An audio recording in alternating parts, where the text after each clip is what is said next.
So ನನ್ನ ಮೊದಲಿಗೆ ಸಾರ್ವಜನಿಕರಲ್ಲಿ ವಿನಂತಿಸಿಕೊಳ್ಳೋದೇನೆಂದರೆ, ಯಾರೂ ಕೊರೋನಾ ಬಗ್ಗೆ ಭಯಪಡೋ ಅಗತ್ಯವಿಲ್ಲ. ಈ ಪ್ಯಾನಿಕ್ ಅವಶ್ಯಕತೆ ಇಲ್ಲ.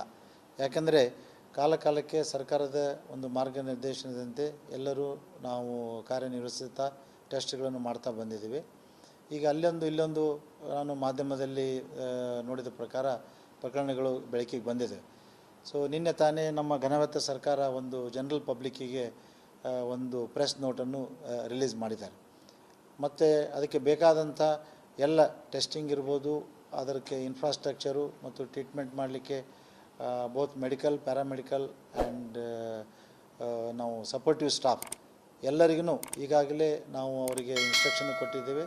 ಮತ್ತು ನಮ್ಮೊಂದಿಗೆ ನಮ್ಮ ವೈದ್ಯಕೀಯ ಅಧೀಕ್ಷರಾದಂಥ ಡಾಕ್ಟರ್ ಈಶ್ವರ್ ಎಸ್ ಬಿ ಮತ್ತು RM ಅವರಾದಂಥ ಡಾಕ್ಟರ್ ರಾಜಶೇಖರ್ ದ್ಯಾಬೇರಿ ಇವ್ರನ್ನೆಲ್ಲ ಒಳಗೊಂಡ ತಂಡ ಈಗಾಗಲೇ ಕಾಲಕ್ಕೆ ಅದನ್ನು ರಿವ್ಯೂ ಮಾಡ್ತಾ ಬಂದಿತ್ತು. ಮತ್ತು ಈ ಒಂದು ಮುನ್ನೆಚ್ಚರಿಕೆ ಕ್ರಮವಾಗಿ ಈಗಾಗಲೇ ಎಲ್ಲ ಸಿಬ್ಬಂದಿಗಳಿಗೆ ಮತ್ತು ಇದನ್ನು ಒಂದು ಭರದ ಸಿದ್ಧತೆಯನ್ನು ಮಾಡಿಕೊಂಡು ನಮ್ಮ ಈ ಕರ್ನಾಟಕ ಮೆಡಿಕಲ್ ಕಾಲೇಜ್ ಮತ್ತು ರಿಸರ್ಚ್ ಇನ್ಸ್ಟಿಟ್ಯೂಟು ಕಂಪ್ಲೀಟ್ ಕೋವಿಡ್ ಕೇಸಸನ್ನು ಟ್ರೀಟ್ಮೆಂಟ್ ಮಾಡಲಿಕ್ಕೆ ನಾವು ಸನ್ನದ್ಧರಾಗಿದ್ದೇವೆ ಅಂತ ಹೇಳಲು ತಮ್ಮ ವಾಹಿನಿ ಮುಖಾಂತರ ನಾನು ಹೇಳಿಕೊಳ್ಳುತ್ತೇನೆ.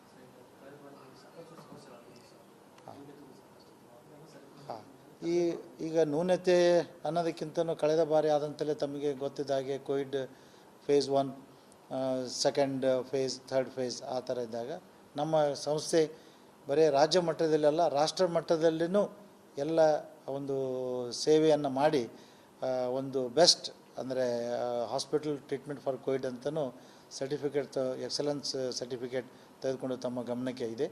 ಸಣ್ಣ ಮಟ್ಟ ಮೊದಲಿಗೆ ಬಂದಾಗ ಅದು ಎಲ್ಲರಿಗೂ ಆಗಂಥ ಇದು ಒಂದು ವಿಚಾರ. ಹೀಗಾಗಿ ನಾವು ಎಲ್ಲರೂ ಸೇರಿಕೊಂಡು ನಮ್ಮ ವೈದ್ಯರ ತಂಡ ಮತ್ತು ಸಪೋರ್ಟಿವ್ ಸ್ಟಾಫ್ ಮತ್ತು ಡಿಸ್ಟ್ರಿಕ್ಟ್ ಅಡ್ಮಿನಿಸ್ಟ್ರೇಷನ್ ಕಾಲಕ್ಕೆ ಬಂದಂಥ ಈ ನಾವು DHO ಏನಂತೀವಿ ಅಲ್ಲಿಂದ ಬಂದಂಥ ಗೈಡ್ಲೈನ್ಸನ್ನು ಎಲ್ಲವನ್ನೂ ಸೇರಿಕೊಂಡು both health and medical education department we work together to face this any type of crisis.